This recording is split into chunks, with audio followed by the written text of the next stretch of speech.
भादो के रात अन्हरिया बदरिया में झिमा बरसे लहो ललना जसोदा के गोद में कन्हैया बधिया गरबा बाजे ललना जशोदा के गोद में कन्हैया बधिया गरबा बाजे असुतुति करे मैया देवकी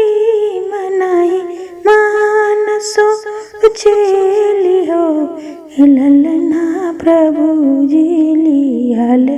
अवतार बालक रूप लेनु ललना प्रभु जी लियाल अवतार बालक रूप लेनु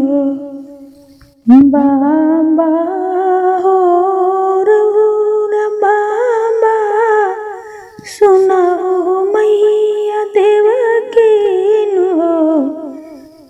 बाबा जे रौरा कंस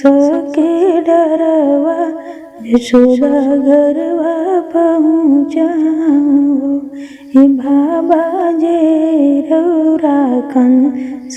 के डरवा यशोदा गरवा पहुँचाओ हथवा के खुली गई ले बंधन पावा के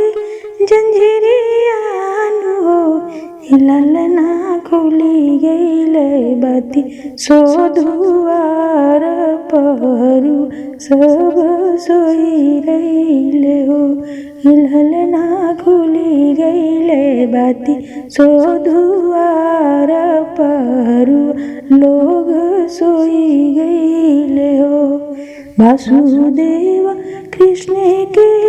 उठाए बकुल पहुँचावेले हो ललना जमुना जी झूमली चरनिया कन्हैया मुस्काएले हो। आप